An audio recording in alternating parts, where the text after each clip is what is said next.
Nuestra invitada del día de hoy, les había mencionado, es la doctora María del Consuelo Velázquez Alba. Ella nos va a hablar sobre el tema recomendaciones nutricionales y apoyo nutricional especializado en el adulto mayor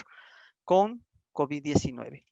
La doctora Velázquez cuenta con el grado de médico cirujano de la Facultad de Medicina en la Universidad Autónoma del Estado de México y la maestría en ciencias con especialidad en nutrición y alimentos por el Centro de Investigación en Alimentación y Desarrollo, CIAT, de Hermosillo, Sonora, México.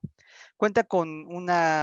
varios reconocimientos, entre ellos es profesora investigadora titular de tiempo completo en pregrado y posgrado, así como investigadora de nivel nacional en el SNI, y es autora y coautora de diversos artículos en revistas nacionales e internacionales con factor de impacto, así como autora de capítulos de libros especializados en nutrición. Hicimos en esta ocasión el currículum muy abreviado para poder darle más tiempo a nuestra apreciada doctora y pueda compartirnos su amplia gama de conocimientos. Doctora María del Consuelo, bienvenida a esta séptima conferencia y le cedo los micrófonos. Muchas Gracias. gracias, Fernando. Entonces, gracias a todos por estar puntuales e interesados en esta temática. Lo primero que voy a hacer es compartirles mi pantalla. Ya todos creo que estamos familiarizados con el Zoom. Entonces, no sé si ya se ve, Fernando, mi pantalla. Sí, maestra. Ok. Entonces voy a empezar.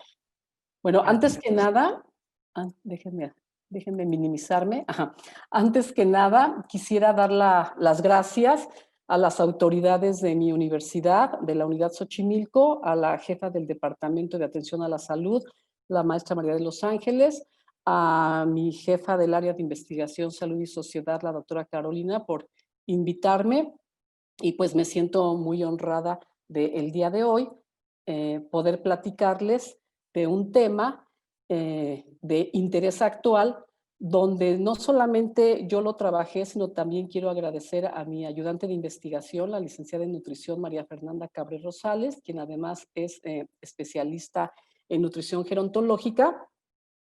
que nos pusimos a trabajar para ofrecerles un panorama interesante sobre la temática de hoy. La conferencia se llama Recomendaciones nutricionales y apoyo nutricional especializado en personas adultas mayores con COVID-19. Eh, la pandemia de COVID-19 ha traído mayor atención sobre el papel que juega la nutrición en la respuesta inmune a la infección y su vínculo con las comorbilidades que predisponen a los enfermos a un largo camino hacia la recuperación. El objetivo de esta presentación es que ustedes conozcan la evidencia científica disponible procedente de estudios clínicos recientes sobre la intervención nutricional en diferentes escenarios para el manejo de población adulta mayor con infección de COVID-19. A manera de introducción, les comento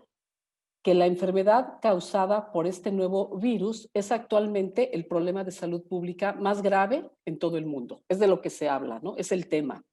Y la edad avanzada, es decir, tener más de 65 años, se ha asociado con una presentación más grave de la infección, con un peor pronóstico y con una mayor tasa de mortalidad. Y de hecho, estos son los indicadores que nos llegaron primero a México sobre lo que estaba sucediendo ante la pandemia, sobre todo en países europeos, con respecto a este grupo vulnerable. Y esta gráfica no se las voy a explicar toda, pero me interesó ponerla para que ustedes vean cómo la infección por COVID tiene distintas fases, si lo ven en la parte superior, en cuanto a la severidad de la enfermedad, y tiene posibles escenarios. Los escenarios son que puede presentarse en población que está en la comunidad, que vive en familia, que vive en su casa, o bien en pacientes ya hospitalizados y de acuerdo a la fase del padecimiento, pues llegar a los extremos de su cuidado. La primera fase es una fase de respuesta viral, donde por eso nos recomiendan la conducta de quedarnos en casa para no contagiar ni que nos contagien, ¿verdad? Pero es una respuesta viral y que en 14 días con tratamiento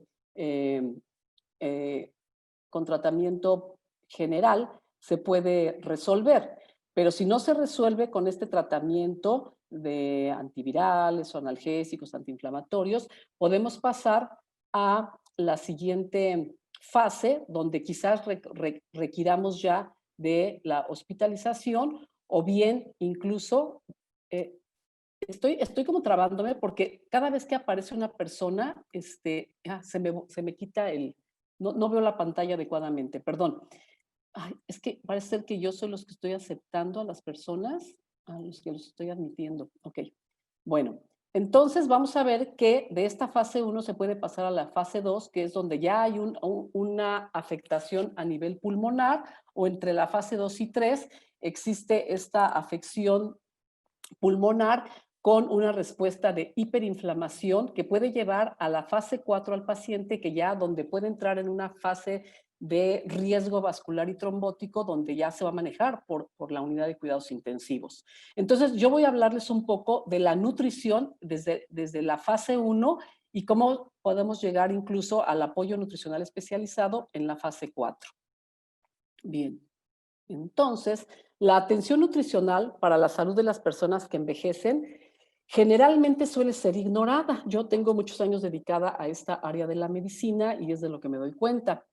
Sin embargo, los adultos mayores frágiles generalmente se encuentran en mayor riesgo nutricional debido sobre todo en este periodo de la pandemia a la depresión y a la soledad que se pueden asociar al distanciamiento y al aislamiento social.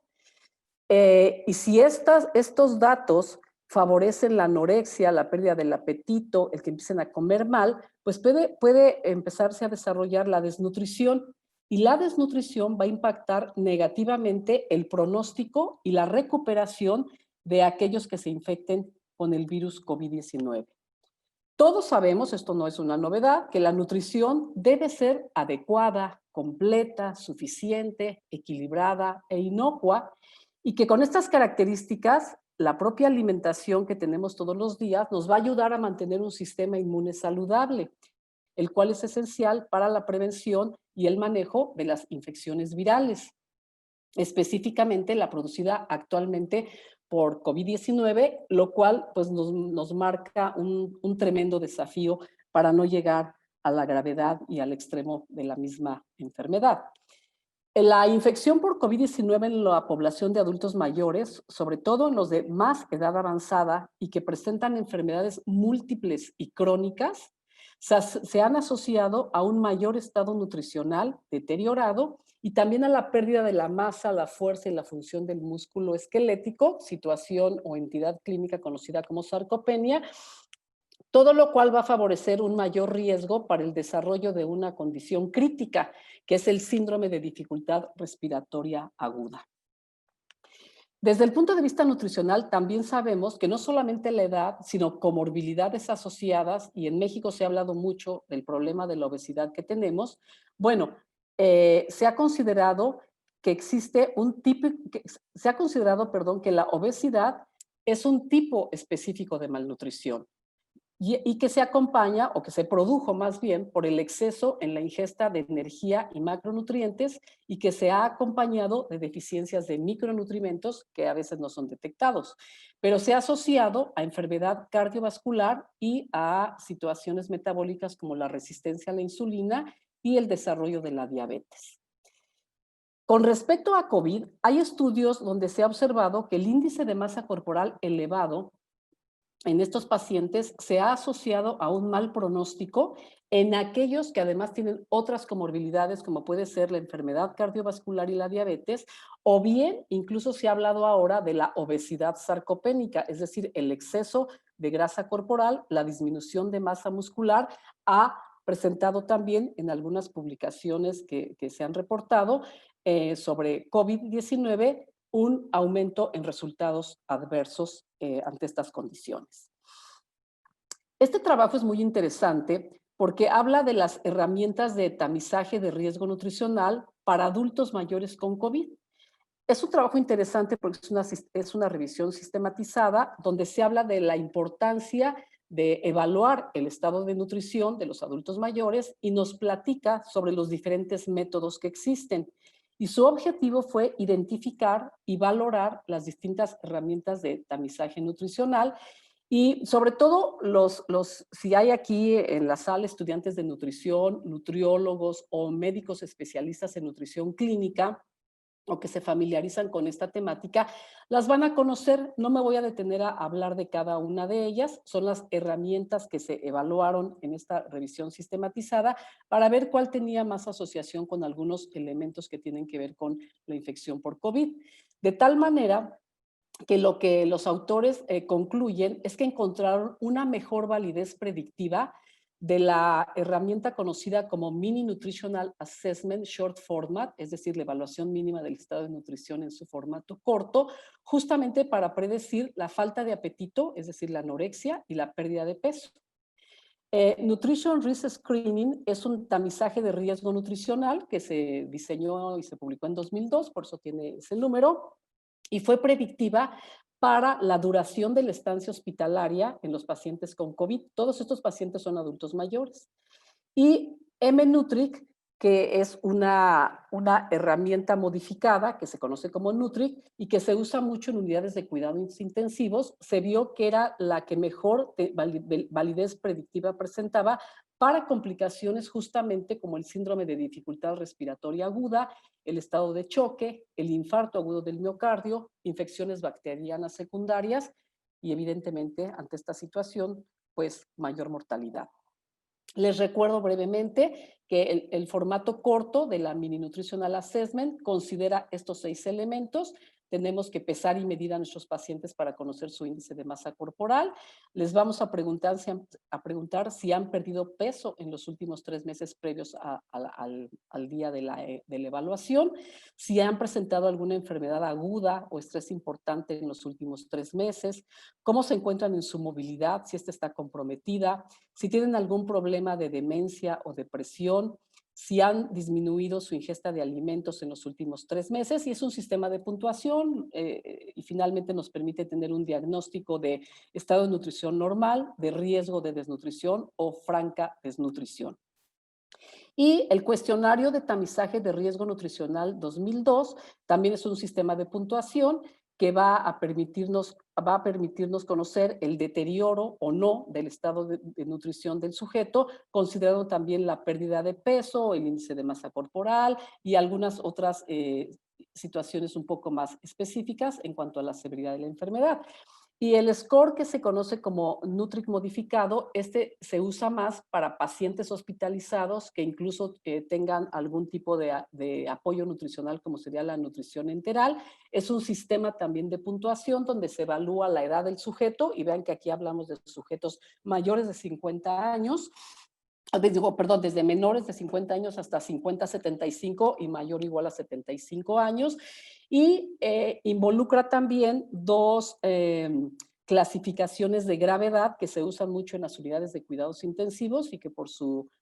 abreviatura es el Apache 2 y el SOFA. En un momentito más les explico esto. Y también considera el número de comorbilidades y los días de admisión a la unidad de cuidados intensivos. Puntajes de 6 a 10 se han asociado a mayor mortalidad y a mejoras al intensificar el soporte nutricional. El sistema de puntuación para evaluar gravedad, que es el acrónimo en inglés de Fisiología Aguda y Evaluación de la Salud Crónica, es un sistema de clasificación de severidad de una enfermedad al momento de la admisión del paciente y se aplica las primeras 24 horas de admisión. Tiene un puntaje que va desde 0 a 67 puntos y se calcula con base en varios indicadores hemodinámicos cuando el paciente está grave y generalmente se usa en la terapia intensiva. A mayor score, nos indica que nuestro paciente tiene una enfermedad severa y que existe un mayor riesgo de muerte. Y el sistema de puntuación que también evalúa gravedad y que por su acrónimo en inglés es el SOFA y que es un score de evaluación de falla orgánica secuencial, se usa para seguir el estado del paciente durante su estadía en unidad de cuidados intensivos y también se evalúa a través de datos hemodinámicos. Bien,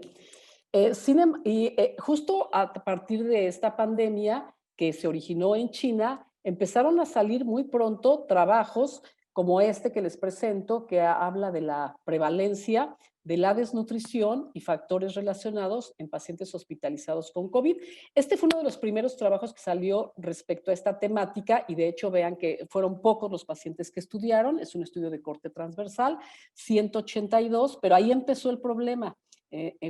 justo en la ciudad de Wuhan. Bueno, pues ellos encontraron en cuanto al estado de nutrición de los pacientes que evaluaron por la Mini Nutritional Assessment, que el 53% de estos pacientes infectados con COVID estaban desnutridos y que el 27% tenían riesgo de desnutrición. Solamente encontraron una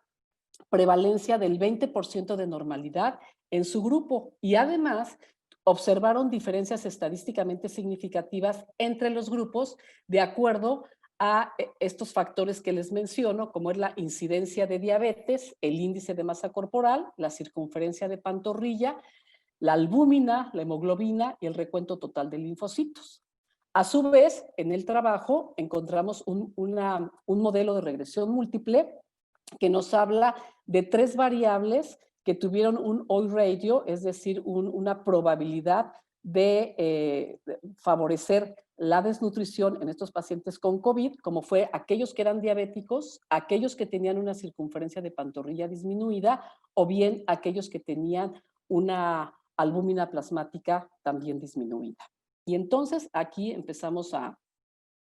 interesarnos más sobre lo que se está publicando este año sobre este tema y donde se reporten los trabajos cómo es que la linfopenia, la disminución de los linfocitos, puede también ser un factor pronóstico negativo en pacientes con COVID-19 y que la albuminemia, que inicialmente no se debería de considerar como un marcador nutricional en pacientes con respuesta inflamatoria, porque estos pacientes la van a presentar, sí se vio que la prealbúmina, que es una proteína plasmática que tiene una vida media de 7 días en comparación con la albúmina, que tiene una vida media de 20 a 30 días. Bueno, prealbúmina disminuida predice la progresión al síndrome de insuficiencia respiratoria y se ha sugerido que la ingesta nutricional deficiente contribuye a dicho resultado. Entonces, esto lo pude haber preguntado al principio, pero les quise dar así como unos antecedentes. Pero ¿es importante entonces la nutrición en el paciente con COVID-19? La respuesta es sí. Sí, porque el estado nutricional es un factor relevante que influye en los resultados clínicos, de tal forma que vean que esta publicación salió en marzo, cuando a México nos llegó la pandemia y cuando finalmente nos dijeron quédate en casa, y estaban publicando en China que tanto la Comisión Nacional de Salud como la Administración Nacional de Medicina Tradicional ya nos estaban recomendando fortalecer el apoyo nutricional para asegurar una ingesta de energía y proteína adecuada en los pacientes con COVID. Y luego empezó a salir muchísima más información donde empezamos a ver cuándo iniciar el apoyo o el soporte nutricional, porque empezamos a ver toda la variedad que todos conocemos ahora que existe, que es población de adultos mayores sin síntomas, con algunos síntomas como la tos, que evolucionaban a la dificultad respiratoria o a la insuficiencia respiratoria o rápidamente se agravaban y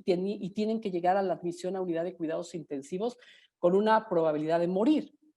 De tal manera que el momento del soporte nutricional parece ser crítico justamente debido a la rápida progresión clínica que estos pacientes de la tercera edad con comorbilidades empiezan a evolucionar de manera muy rápida hacia la gravedad de la enfermedad. Este otro trabajo nos habla del impacto de la nutrición sobre la susceptibilidad de COVID-19 y sus consecuencias a largo plazo. Y aquí me gusta porque nos hablan del efecto de la dieta occidentalizada, como la que tenemos aquí en México, donde dietas elevadas en grasas saturadas, azúcares e hidratos de carbono refinados y dietas bajas en fibra, ácidos grasos insaturados y antioxidantes se han asociado a una disminución del sistema inmune adaptativo, por lo tanto a una pobre respuesta ante los agentes virales que se están utilizando como manejo farmacológico y al aumento de la inmunidad innata, que es la que favorece esa respuesta de inflamación crónica que lleva a la gravedad en poco tiempo a estos pacientes. Por otro lado, el lado contrario de la moneda sería el tener un efecto positivo de la dieta saludable ante COVID-19, porque se ha reportado que el consumo aumentado de fibra, de cereales integrales, de grasas insaturadas y de antioxidantes impactan en la susceptibilidad a corto plazo, pudiendo tener un efecto antiinflamatorio y a largo plazo para la prevención de la obesidad, para mantener un peso corporal adecuado y también para mejorar incluso, cuando llegue su momento, la efectividad de la vacuna. Y entonces, ¿cuáles nutrimentos serían de utilidad para el buen funcionamiento del sistema inmune en la población de los adultos mayores? Bueno, evidentemente los alimentos ricos en proteínas, en aminoácidos con elevado valor biológico,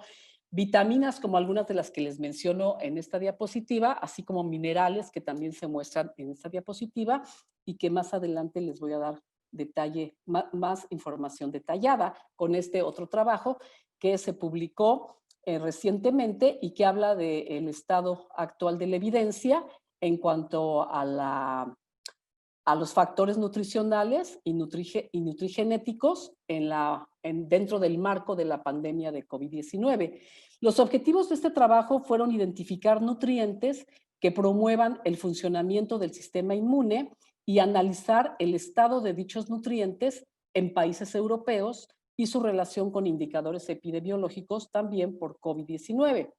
Entonces, no se asusten con esta figura o gráfica, que yo tampoco la entiendo, pero vamos a tratar de entenderle todos. Miren, aquí los autores lo que nos está representando la imagen son, en primer lugar, 10 países europeos, desde España hasta Finlandia.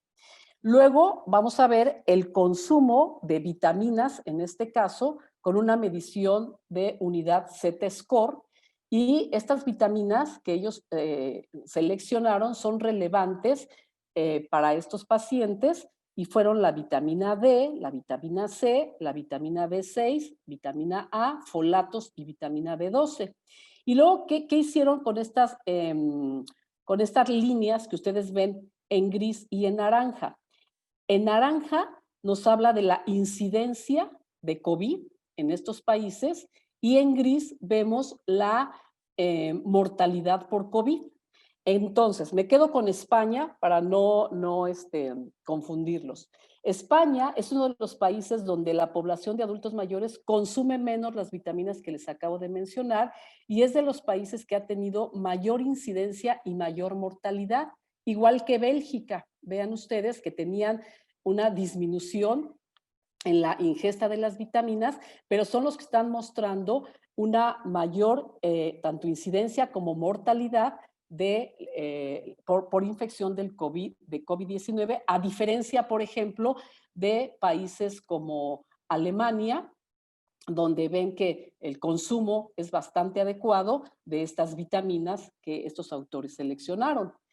Por otro lado, también nos muestran parámetros epidemiológicos de COVID-19 en cuanto a la asociación que tienen estas mismas vitaminas, incluidos algunos minerales, en relación a la incidencia, a las muertes y al porcentaje de mortalidad. Las pelotas, entre más grandes y más rojas, son las que tenían una mayor asociación. Por ejemplo, les voy a mostrar una mayor asociación con el porcentaje de mortalidad. Vamos a ver que era la vitamina C, era la vitamina B12, hablando de vitaminas, y en la incidencia de la enfermedad, la vitamina D, por ejemplo. Sin embargo,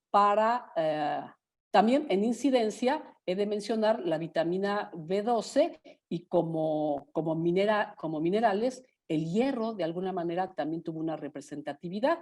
En las muertes, bueno, aquí ustedes están observando las que más nos interesan. Finalmente, para que no los llene yo de tanta información ahí gráfica, los autores concluyen que su estudio demuestra que los niveles de ingesta de vitaminas D, C, B12 y hierro se asocian inversamente con una mayor incidencia y o mortalidad por COVID-19 y que la biodisponibilidad de estos nutrientes puede ser una herramienta fundamental para ayudar a fortalecer el sistema inmune cuidarlo y de alguna manera prevenir la infección. Me van a preguntar, ¿y en qué alimentos encontramos estos micronutrimentos? Bueno, aquí se los pongo gráficamente. Vitamina B12 en los lácteos, huevo, carnes rojas, pescado en el hígado, la vitamina D está en el aceite de hígado de bacalao, pero también en el huevo, en las sardinas, en el atún. El hierro está en las carnes rojas, en las legumbres, o sea, las lentejas, los frijolitos, los garbanzos, las espinacas, los frutos secos y la vitamina C, pues todos estamos familiarizados, ¿no? Mucho con los cítricos y con verduras de color verde. Ahora me voy a pasar a la parte del papel de la nutrición en la población de adultos mayores hospitalizados, donde el reposo en cama por la misma hospitalización, incluso por cortos periodos que pueden ser hasta de 20 días o menos, ha sido asociada a una disminución de su masa muscular, a una disminución de su fuerza y su función física y a una disminución de su capacidad aeróbica a través de la función ventilatoria, todo lo cual podría comprometer su autonomía. Ya dejé afuera a los pacientes que están en casa, que viven en la comunidad, y ya nos estamos metiendo al hospital. Entonces, por la vulnerabilidad que este grupo etario mayor de 65 o 60 años tiene, es fundamental considerar y atender la comorbilidad y los efectos no deseados de la hospitalización que pueden presentar estos pacientes, como es el delirio, la depresión, la deshidratación, la desnutrición, muchas veces se les deja en ayuno, la fragilidad, la osteopenia, las úlceras por presión y la sarcopenia de la que ya hablé. Y entonces su identificación y tratamiento temprano de todos estos elementos clínicos generará desenlaces más favorables. En el paciente hospitalizado es importante también tamizar y evaluar el estado de nutrición de forma exhaustiva para pacientes en riesgo nutricional y poderles brindar un manejo sistémico y urgente en aquellos con déficits donde la intervención nutricional complementaria al manejo farmacológico es fundamental y de tal forma que la presencia de protocolos estandarizados en este momento es extremadamente útil. No pensar que solamente si el paciente ya está hospitalizado y está recibiendo su manejo farmacológico con antivirales, antiinflamatorios, corticosteroides, etcétera, va a ser suficiente, sino que la intervención nutricional en este momento va a jugar un papel crítico e importante. De tal forma que la Sociedad Europea de Medicina y Cuidados Intensivos, así como la Sociedad de Medicina de Cuidados Críticos en Europa, ya publicaron sus directrices para el tratamiento de enfermos graves con COVID-19, pero estas primeras no estaban abordando la atención nutricional, de tal forma que cuando ya la situación estaba más crítica en la zona de Lombardía, en Italia, se publicó y se diseñó y se publicó un protocolo que ellos le llamaron protocolo pragmático o práctico, pues, para la administración de terapia nutricional en pacientes preunidad de cuidados intensivos con COVID-19 en el centro de la crisis en Italia, que es esta zona de Lombardía que ya les mencioné. Y por otro lado, también este otro trabajo tiene como objetivo presentar este protocolo para la suplementación nutricional temprana en los pacientes hospitalizados no críticos infectados con COVID-19. Y el protocolo nos dice que a la admisión de un paciente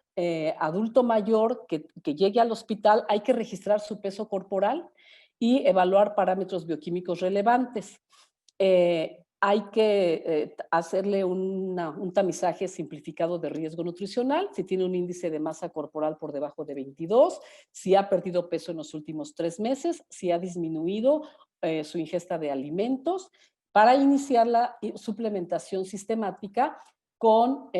por ejemplo, ellos recomiendan proteína de suero de leche, unos 20 gramos al día, 1 o 2 veces durante las comidas preferentemente, aún estando hospitalizado evidentemente, y la infusión diaria de multivitamínicos, multiminerales y elementos traza, así como vitamina D semanal, ya sea 50 o 25,000 unidades. En este mismo protocolo, estos italianos nos recomiendan monitorear el consumo de alimentos o de suplementos por el personal de salud y si alguno de los elementos de tamizaje fue positivo, iniciar la suplementación nutricional oral con fórmulas de alimentación especializadas, elevadas en proteína, que pueden ser 2 a 3 botellas, que aportan entre 600 y 900 kilocalorías, pero además entre 35 y 55 gramos de proteína. Y durante la hospitalización, si el paciente no tolera los suplementos nutricionales orales o se empeora la condición respiratoria, contactar al personal de nutrición clínica para la prescripción ya sea parenteral o enteral con un estricto monitoreo bioquímico. Asimismo, ante toda esta situación, se publicaron las guías o los expertos de la Sociedad Europea de Nutrición Enteral y Parenteral se posicionan y publican estas guías para el manejo nutricional de individuos con la infección por SARS-CoV-2, cuyo objetivo es proporcionar dicha guía de manera concisa para el manejo nutricional de estos pacientes, pero déjenme decirles que se centra fundamentalmente en aquellos de unidad de cuidados intensivos, con edad avanzada y con polimorbilidad, con desnutrición y con un impacto negativo en la supervivencia. Y yo traté de hacerles un resumen de todo esto, de las guías de ESPEN, donde nos dicen que los individuos en riesgo o infectados con SARS-CoV-2, primeramente habrá que suplementarlos, suplementación nutricional oral, y que esta debe ser utilizada para cubrir las necesidades del paciente y aumentar su consumo dietario y cumplir sus objetivos nutricionales. Si no se logra esto, entonces pensar en la nutrición enteral, en pacientes en quienes no se pueden cubrir sus requerimientos por la vía oral o incluso en nutrición parenteral, se debe de considerar también cuando la nutrición enteral no está indicada o aún así es insuficiente para cubrir los requerimientos del paciente. La nutrición enteral en estos pacientes con COVID-19 se recomienda que se les coloque en posición prono, es decir, boca abajo, como lo ven aquí en la imagen, por ser una posición más segura y más factible, que incluso puede evitar situaciones no graves o extremas, voy a hablar como la broncoaspiración, pero su implementación podría verse retrasada en la práctica diaria, la nutrición enteral, debido a condiciones clínicas frecuentes, como es la hipoxemia, que rápidamente desarrollan estos pacientes y que potencialmente puede ser mortal, o bien porque también empiezan a presentar, además de los síntomas respiratorios, los síntomas gastrointestinales, como es vómito y diarrea. Entonces, en pacientes con síndrome de dificultad respiratoria aguda, los expertos de la Sociedad Europea nos recomiendan que los apoyemos con fórmulas enterales que contengan agentes antioxidantes como el ácido eicosapantenoico omega 3 o el ácido gamma linolénico omega 6, que ofrecen beneficios para la oxigenación y también para los días de apoyo mecánico ventilatorio. Aún no se ha determinado si la neumonía por COVID-19 responde a estos nutrimentos, pero ya hay trabajos donde se habla del apoyo nutricional con estos micronutrimentos y que están siendo favorecidos los pacientes. Por otro lado, vamos a ver este otro trabajo cuyo objetivo fue destacar cómo una intervención dietética podría ser útil para prevenir la infección y o mejorar el resultado durante la terapia. Entonces nos vuelven a hablar de la importancia de los antioxidantes como la vitamina C, los polifenoles, como esta que ven aquí, que se llama epigalosatequina 3-galato, que se encuentra en el té verde, o los flavonoides, que se encuentran en el vino tinto, en los cítricos como la naranja, en los frutos rojos y en las verduras, y que estos antioxidantes podrían jugar un papel importante ante el estrés oxidativo en los pulmones, actuando como moduladores inmunológicos o como mediadores de inflamación. Entonces, su suplementación, evidentemente que esto sería antes de la hospitalización, podría probarse en pacientes con COVID-19 para la prevención y la mejoría de los resultados clínicos. Y existe toda una hipótesis de la intervención dietaria para mejorar los efectos de COVID-19 que van a afectar fundamentalmente al sistema respiratorio, a los pulmones, por esta respuesta proinflamatoria que desencadena en cascada la producción de interleucina, diferentes tipos de interleucinas, factor de necrosis tumoral alfa, y que finalmente van a favorecer una situación de respuesta inflamatoria donde los ácidos grasos omega 3 y la adiponectina se ha mostrado, al menos en este trabajo que les refiero aquí en la diapositiva, para reducir la inflamación pulmonar después de la infección por COVID-19 y se ha descrito su efecto benéfico al disminuir estos niveles de las citocinas proinflamatorias, que son las que van a agravar más la condición clínica del paciente. Y entonces, cuando empiezo a buscar más información o empezamos a buscar más información al respecto, vemos como, por ejemplo, la hipovitaminosis C y la deficiencia de esta vitamina en los pacientes críticos se recomienda incluso también a través de la vía enteral o parenteral, ya que se han observado niveles bajos de esta vitamina C en pacientes críticamente enfermos, particularmente en aquellos que incluso han desarrollado ya un choque séptico. Y estos autores mencionan que la suplementación de 100 a 200 miligramos por día de vitamina C pudiera ser insuficiente para cubrir sus necesidades y que entonces se pueden requerir incluso dosis de hasta 2 a 3 gramos por día en estos pacientes para tratar de preservarlos y que no se nos compliquen. El paciente adulto mayor infectado con SARS-CoV-2 ya en la unidad de cuidados intensivos va a requerir de terapia médico-nutricional, sobre todo en los pacientes que ya desarrollaron insuficiencia ventilatoria, que ya requieren de un ventilador mecánico, y estos pacientes van a requerir nutrición enteral que podrá ser por vía nasogástrica, pospilórica, o bien podrá ser a través de una sonda nasoyeyunal o directamente a través de una gastrostomía o una yeyunostomía, de acuerdo a las condiciones y características en las que se encuentre el paciente. Y también se les ayuda cuando sobre todo tienen la sonda nasogástrica con tratamiento procinético para favorecer el vaciamiento gastrointestinal, sobre todo en pacientes que aún estén con el ventilador y que pudieran tener un alto riesgo de aspiración bronquial, ¿no? O traqueal. Estos individuos, ya que están en la unidad de cuidados intensivos y que están con la terapia médico-nutricional y que no toleren la nutrición enteral por sonda durante la primera semana en la unidad de cuidados intensivos, entonces se deberá valorar caso por caso el uso de la nutrición parenteral total, que es la nutrición endovenosa, donde se va a requerir de un catéter central para directamente administrar los aminoácidos que estos pacientes requieren, porque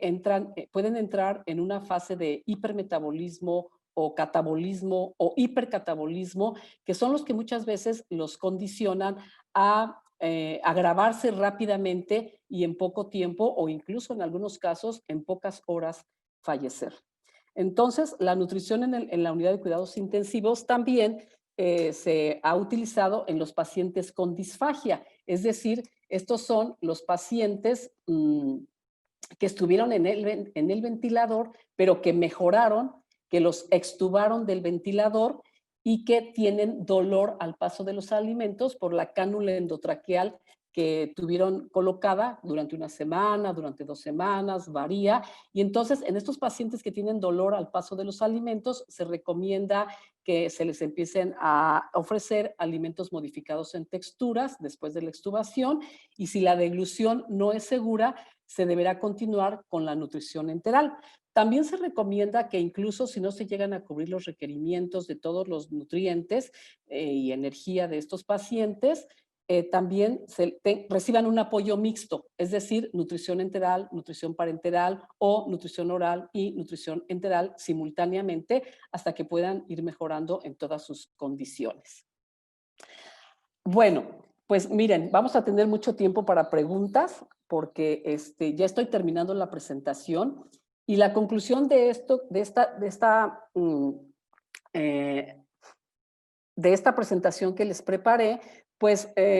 nos dice que pese a ser bastante difícil en estas circunstancias de emergencia, es necesario que la práctica clínica considere las recomendaciones internacionales para evaluar y proporcionar una terapéutica nutricional adecuada en las personas adultas mayores infectadas con COVID-19 en distintas fases de la infección y en diferentes escenarios para mejorar los resultados adversos que serían la disfunción inmunológica, la desnutrición, la comorbilidad, la readmisión hospitalaria, la duración y los costos de atención médica, así como la mortalidad. Así es que me parece que esta es la última. Ajá. Voy a dejar de compartir para que, Fernando, yo quisiera que van a ser bienvenidas las preguntas, pero que más que las preguntas, si tenemos aquí entre ustedes eh, eh, eh, colegas que están trabajando o que trabajan con población adulta mayor, con pacientes y que están en el hospital, que también nos cuenten sus experiencias, porque yo no quise abarcar toda la hora para llenarlos de datos, de datos, de datos y de mucha información, sino que más bien que platiquemos entre colegas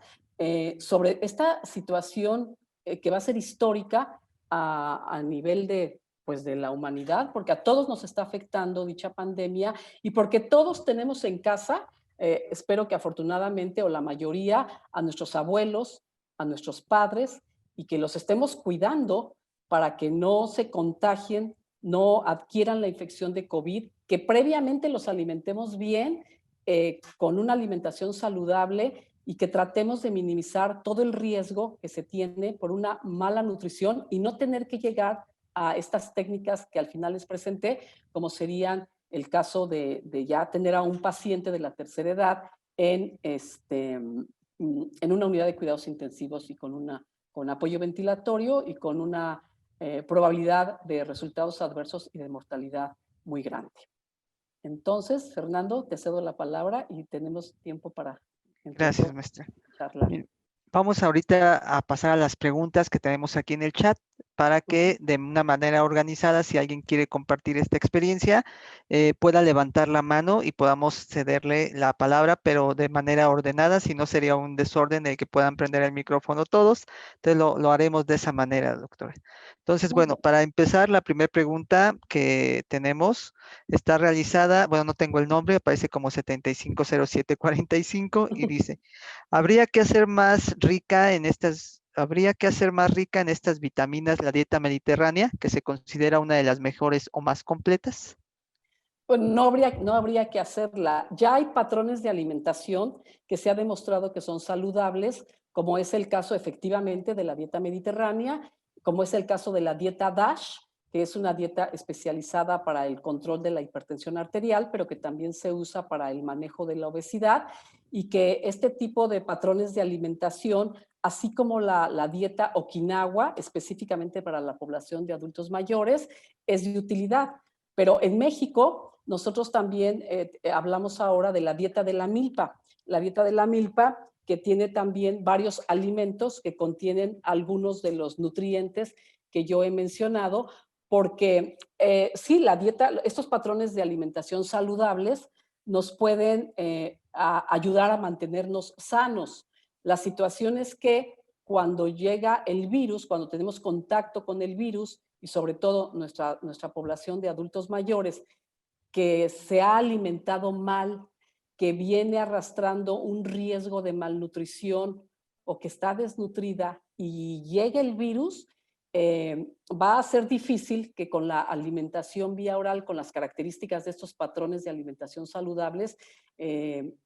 pueda salir adelante, porque finalmente al hablar yo de patrones de alimentación saludable, estoy hablando de hábitos de nutrición que conllevan un periodo de tiempo. Y los hábitos pues, son a través de toda la vida. No vamos a empezar a alimentarnos bien porque voy a cumplir 60 años. No, me tengo que alimentar bien desde que estoy embarazada, desde que mis hijos son pequeños, desde que mis hijos están creciendo, desde que soy un adulto responsable, desde que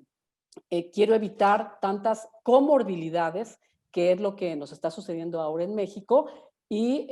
finalmente es un hábito, pero sí, muchos de los elementos dietarios que yo les mencioné, muchos de estos micronutrimentos del trabajo que publicaron en la revista Nutrients, el de las pelotas que les mostré, hablan definitivamente como quienes han cubierto el requerimiento de estas vitaminas, de algunos minerales, de alguna manera van a tener menor incidencia, que sería la presentación de nuevos casos por esta grave infección, y que también, se los mostré en la tabla, van a tener menor tasa de mortalidad. Entonces, sí, gracias por apoyarme para hablar de estos patrones de alimentación saludables, como es la dieta mediterránea. Gracias, doctora. Otra pregunta la realiza Mariana Pinto Gutiérrez y dice, ¿se debe cuidar la recomendación energética en estos pacientes como se hace en pacientes con EPOC? Sí, sí, bueno, en todos, en cualquier tipo de pacientes, primeramente tenemos que calcular el requerimiento energético. El ideal, aquí voy a hablar de el ideal, es que tuviéramos un equipo para medirlo, que sería con un equipo de calorimetría indirecta. Yo diría que en una unidad de cuidados intensivos, hoy por hoy no solamente se requieren ventiladores, se requieren equipos de calorimetría indirecta que nos van a medir el consumo de oxígeno, la producción de dióxido de carbono, el coeficiente respiratorio, para justamente saber cuántas kilocalorías en 24 horas le vamos a administrar a nuestro paciente, incluso por la vía oral, por la vía enteral o por la vía parenteral. Desafortunadamente, como no se cuenta con estos equipos, y a veces incluso en algunas instancias hospitalarias se tiene poco entrenamiento sobre ellos, entonces el cálculo se hace a dedazo, ¿no? Y generalmente se recomiendan de 25 a 30 kilocalorías por kilogramo de peso. Sin embargo, si el paciente está desnutrido, pues ha perdido peso. Si el paciente está en riesgo de desnutrición, ha perdido peso. Si el paciente tiene sarcopenia, ha perdido masa muscular. Si el paciente está frágil, también es otra condición clínica muy delicada de estos pacientes. Y entonces se preferiría, en lugar de hacer cálculos, digamos, no precisos, tener un calorímetro. Pero si no, 25 a 30, y hay quien nos dice que ya en los enfermos graves de unidad de cuidados intensivos, hasta de 30 a 35 kilocalorías por kilogramo de peso se deben de utilizar. Y si el paciente ya está con apoyo ventilatorio, tampoco tenerle miedo a un aporte grande de calorías, porque finalmente el ventilador nos va a ir dando la pausa para conocer la saturación de oxígeno del paciente y saber en qué momento incluso se le debe destetar, o sea, quitarlo del ventilador. Y sí, evidentemente que antes de hablar de micronutrientes, hay que hablar del requerimiento energético. Las guías de ESPEN, les recomiendo, quizás yo aquí me fui muy acelerada y no lo consideré, pero les recomiendo que bajen, están en internet, las pueden bajar en PDF, texto completo y gratis. Son las guías de la Sociedad Europea de Nutrición Enteral y Parenteral que se publicaron este año y donde específicamente sí tienen varios rubros, y el primero de ellos pues es el cálculo energético de los pacientes, y en función al cálculo energético se calcula también el aporte de los macronutrimentos, que son los que nos van a brindar la energía, como son los hidratos de carbono, que metabólicamente terminarán trabajando en forma de glucosa en el organismo, las grasas, que serán los ácidos grasos, y las proteínas, que serán los aminoácidos que el organismo requiere, y simultáneamente los micronutrimentos a través de las vitaminas, los minerales y los oligoelementos. Muy bien, doctora, gracias. Otra pregunta la hace Noemí Cardona y dice, ¿hay riesgos de hipervitaminosis por los suplementos de vitamina D de acuerdo a la dosis diaria recomendada? Que yo sepa, no se han reportado, incluso, perdón, verán, es la sociedad, la Sociedad Italiana de Medicina del Deporte, me estoy yendo al otro extremo del deporte, nos dicen que no le tengamos miedo a la vitamina D. Una de las deficiencias que más se encuentran en la población de adultos mayores, hablando de vitaminas, es justamente la vitamina D. Pero tampoco podemos suplementar a todos los pacientes. Yo les diría que primero tienen que hacer una medición en el laboratorio de 25-hidroxi y vitamina D, que deben de considerar la estacionalidad, es decir, en qué época del año van a medir la vitamina D, si es en primavera, verano, otoño, invierno, porque esto va a cambiar ya que la vitamina D se sintetiza también con relación a los rayos ultravioleta del sol. Entonces, sin embargo, antes de suplementar a un paciente con esta maravillosa vitamina, que también se considera una hormona,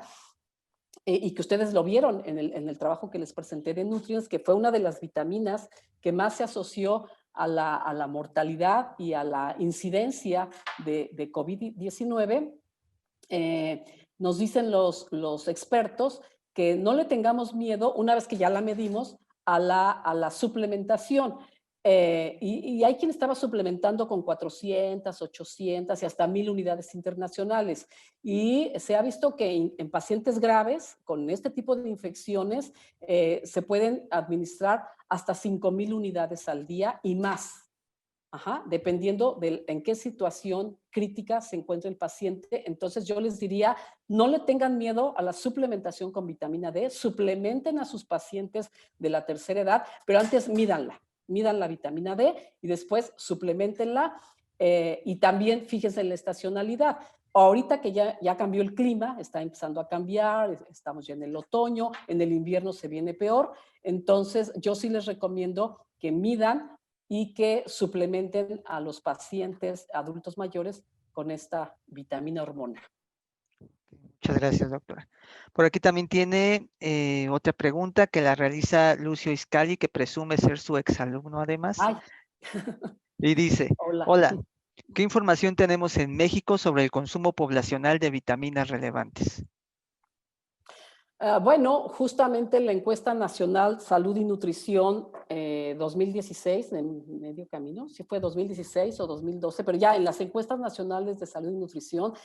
tenemos resultados que tienen una representatividad nacional a través de estas encuestas, donde se ha publicado justamente hablando de la vitamina D, que existe hipovitaminosis en la población de adultos mayores, que existe un déficit en el consumo de proteínas también a nivel nacional, que existe un déficit a nivel también de calcio, por ejemplo, y que, aunque no es el tema de hoy, pero sobre todo calcio y vitamina D tienen que ver con otra enfermedad prevalente de edades avanzadas, como es la osteoporosis. Entonces, sí hay resultados. Yo les invito a que revisen las últimas encuestas nacionales de salud y nutrición, las dos últimas que sí incluyeron adultos mayores, porque en las primeras no se incluyeron los adultos mayores, pero ya, y sobre todo vitamina D y calcio son las que recuerdo, son las que se encuentran reportadas. Así como algunos tipos de aminoácidos, también recuerdo que existen en esas encuestas nacionales de salud y nutrición. Muchas gracias. Hay otra pregunta de Isabel Chávez. Dice, en pacientes con alimentación oral con riesgo a broncoaspiración, ¿qué modificaciones en consistencia o tipo de alimentos debemos considerar? A ver si entendí bien. Pacientes que tienen la vía oral y que tienen problemas de broncoaspiración, Así es. habría que saber cuál es la causa de por qué tienen riesgo. Quizás son los pacientes neurológicos, quiero pensar. Entonces, en estos pacientes, bueno, primeramente, si son pacientes neurológicos que no están bien de su función cognitiva, entonces, se va a recomendar, evidentemente, van a tener dificultad para el paso de los alimentos. Desde ahí ya tenemos un problema. Entonces, generalmente se recomienda en estos pacientes la alimentación enteral, ya sea con una sonda nasogástrica, pero si tiene problemas de broncoaspiración, la primera recomendación es que cuando se pase el bolo de alimentación a través de la sonda, el paciente debe estar en posición semifowler, es decir, semisentado, no acostado verticalmente, sino, perdón, horizontalmente, no verticalmente, horizontalmente. Tiene que estar semisentado, se le pasa el bolo del alimento y una vez que se pasa toda la formulación, entonces se le debe de dejar en esta posición durante al menos 20 a 30 minutos para que se asegure un vaciamiento gastrointestinal efectivo y no cuando lo acuesten tenga la facilidad de broncoaspirarse, por un lado. Pero si no, lo más seguro para estos pacientes, si son neurológicos, porque es en los que pensé, se recomienda la nutrición,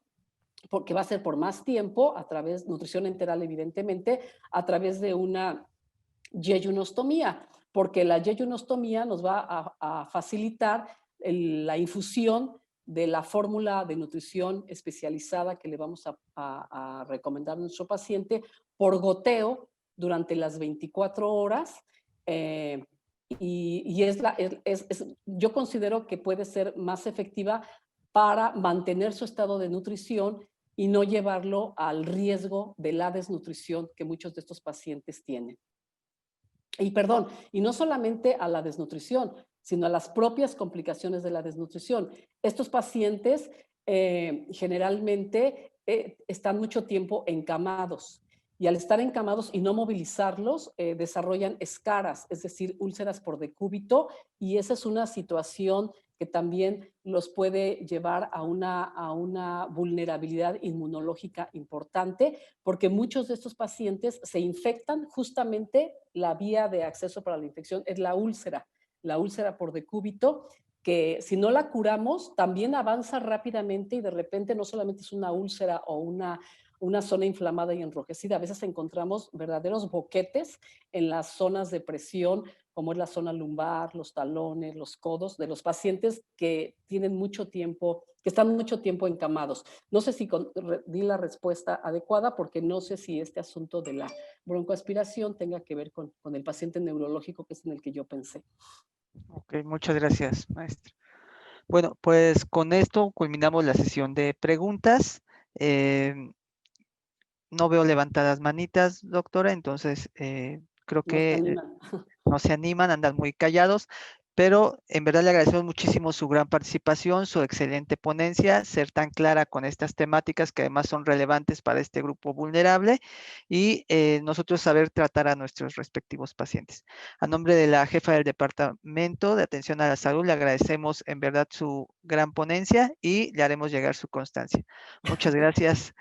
apreciada doctora, y a todos nuestros asistentes les agradecemos el hecho de que se estén conectando con nosotros todos los miércoles a la misma hora, 5:15, 5:30 de la tarde. La próxima semana nos vemos con el tema desafíos para la alimentación y la nutrición ante la epidemia de COVID-19 en México, que estará a cargo de la doctora Miriam Bertrán Vila. Muchas gracias a todos y pasen una excelente tarde. Namaste. Buenas tardes. Namaste. Hasta luego. Gracias. Gracias. Hasta luego.